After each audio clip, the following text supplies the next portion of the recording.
Bonjour, je suis Lucie Voracek, je suis responsable du laboratoire de restauration du musée de Normandie.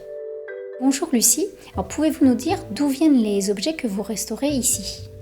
Les objets des collections du musée de Normandie que nous restaurons ici au laboratoire viennent essentiellement de fouilles archéologiques donc, ont été trouvées par des archéologues autour de Caen, dans la plaine de Caen, dans le Calvados, mais aussi dans la Manche et dans l'Orne.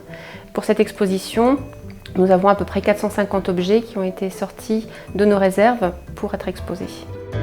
Et qu'est-ce qui abîme le plus ces objets?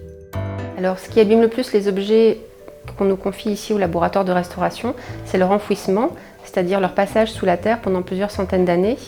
Dans la terre, en fait, ils vont se casser, ils vont se corroder, ils vont s'abîmer, se déformer.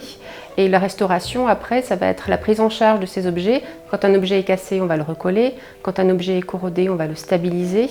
Quand un objet est abîmé, on va le consolider par plusieurs techniques différentes. Et quelles sont les techniques que vous utilisez pour les restaurer? Alors nous avons plusieurs techniques mises à notre disposition en fonction des matériaux de l'objet. Un verre cassé par exemple, on va le recoller avec des résines synthétiques. Une plaque boucle damasquinée abîmée, corrodée, on va la nettoyer mécaniquement avec un micro-tour pour enlever les couches de corrosion qui vont permettre de retrouver l'objet tel qu'il était quand il a été abandonné.